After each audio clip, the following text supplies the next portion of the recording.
உங்களுடைய அன்புக்கும் ஆதரவுக்கும் உண்மையா உழைக்கணுங்கிற உணர்வு ஏற்கனவே இருந்தாலும் இப்போ இவ்வளவு பேரை பார்க்கும்போது இன்னும் அது ஆழமா எனக்கு தோணுது. எவ்வளவு நன்றி சொல்லாலும் பத்தாது. எவ்வளவு நேரமா இங்க காத்துட்டு இருக்கீங்கன்னு தெரியல. ரொம்ப ரொம்ப என்னுடைய ஆள் மனசுல இருந்து உங்களுக்கு நன்றி.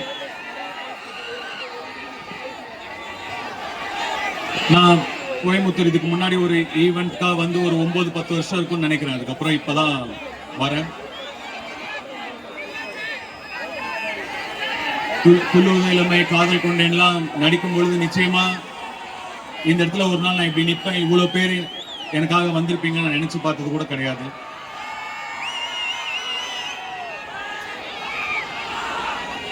ரொம்ப நெகிழ்வா இருக்கு. ட்ரெய்லர் பிடிச்சதா உங்களுக்குலாம்? ஒரு படம் நடிக்கும் போது உங்களுக்கு பிடிக்கணும் அப்படிங்கிற நினைப்பில் மட்டுமே ஒரு மொத்த யூனிட்டுமே இயங்கும். ஒரு படம் இயக்கும் போது அந்த உணர்வு இன்னும் ஒரு 100 மடங்கு அதிகமா இருக்கும். அந்த ரெஸ்பான்சிபிலிட்டி இன்னும் 100 மடங்கு அதிகமா இருக்கும். எப்படியாவது உங்களுக்கு வந்து சேரணும், உங்களுக்கு அதெல்லாம் பிடிக்கணுங்கிற ஒரு எண்ணத்தை தவிர வேற எந்த எண்ணமுமே கிடையாது. அதுக்காக என் கூட நிறைய கஷ்டப்பட்டாங்க.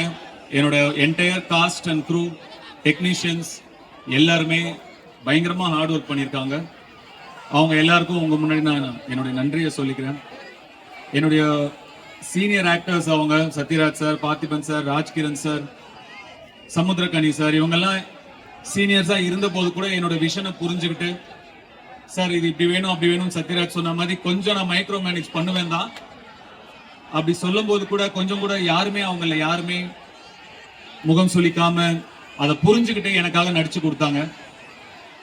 அதுக்கு ரொம்ப கடமைப்பட்டிருங்க சார். ரொம்ப நன்றி பார்த்திபன் சார், ரொம்ப சத்யராஜ் சார், ரொம்ப நன்றி. அந்த ஆசை இருந்ததுனாலே என்னவோ தொடர்ந்து நமக்கு சமைக்கிற மாதிரியே படங்கள் அமைஞ்சுக்கிட்டே இருக்கு. இப்போ ஜகமே தந்திரம்ல பரோட்டா போட்டோம், திருச்சிற்றம்பலம்ல வந்து டெலிவரி பாயா இருந்தோம், ராயன்ல ஃபாஸ்ட் ஃபுட் வச்சிருந்தோம், இந்த படத்துல இட்லி சுட்டுக்கிட்டு இருக்கோம். எனக்கு நான் எழுதிக்கிறதும் அந்த மாதிரி தான் இருக்கு. வேற டைரக்டர்ஸ் அப்ரோச் பண்ணும்போது அந்த மாதிரி அது மேனிஃபெஸ்டேஷன், அதாவது நம்ம என்ன நினைக்கிறோமோ அதுவா நம்ம மாறுறோம். எண்ணம் போல் வாழ்க்கை அப்படின்னு சொல்றீங்க. இளைஞர்கள் வந்து நிச்சயமா மேனிஃபெஸ்ட் பண்ணணும். நம்ம என்னவா வாழ்க்கையில ஆக விரும்புறோம், நம்ம என்ன சாதிக்க விரும்புறோம் அப்படிங்கறத நம்ம மேனிஃபெஸ்ட் பண்ணணும். நம்ம நம்பணும்.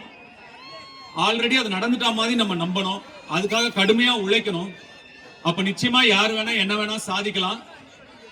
அதை மெடிடேட் பண்ணுங்க, ஒர்க் அவுட் பண்ணுங்க. இதெல்லாம் வந்து உங்களுடைய கோலுக்கு, நீங்க சாதிக்க நினைக்கிற விஷயங்களுக்கு உங்களுக்கு சீக்கிரமா கூட்டிட்டு போகும். ஸோ மேனிஃபெஸ்ட் பண்ணுங்க, ஹார்ட் ஒர்க் பண்ணுங்க. கருத்து சொல்றானேன்னு நினைக்காதீங்க. என் வாழ்க்கையில எனக்கு நடந்தது உங்களுக்கு சொல்றேன். கண்டிப்பா இதெல்லாம் நீங்க ஃபாலோ பண்ணுவீங்கன்னு நான் நம்புறேன். சத்யராஜ் சார் சொன்ன மாதிரி என்னுடைய ரசிகர்கள் யார் ரொம்பவும் போக மாட்டாங்க.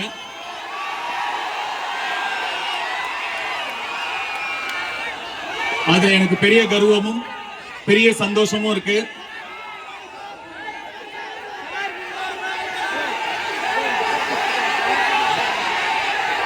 சிம்பிளான படம், ஒரு ஹம்பிளான படம், ஒரு சாதாரண படம்.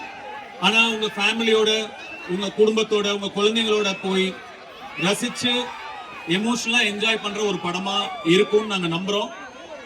உங்களுக்கு எல்லாம் இந்த படம் கண்டிப்பா பிடிக்கும்னு நாங்க நம்புறோம். அதே மாதிரி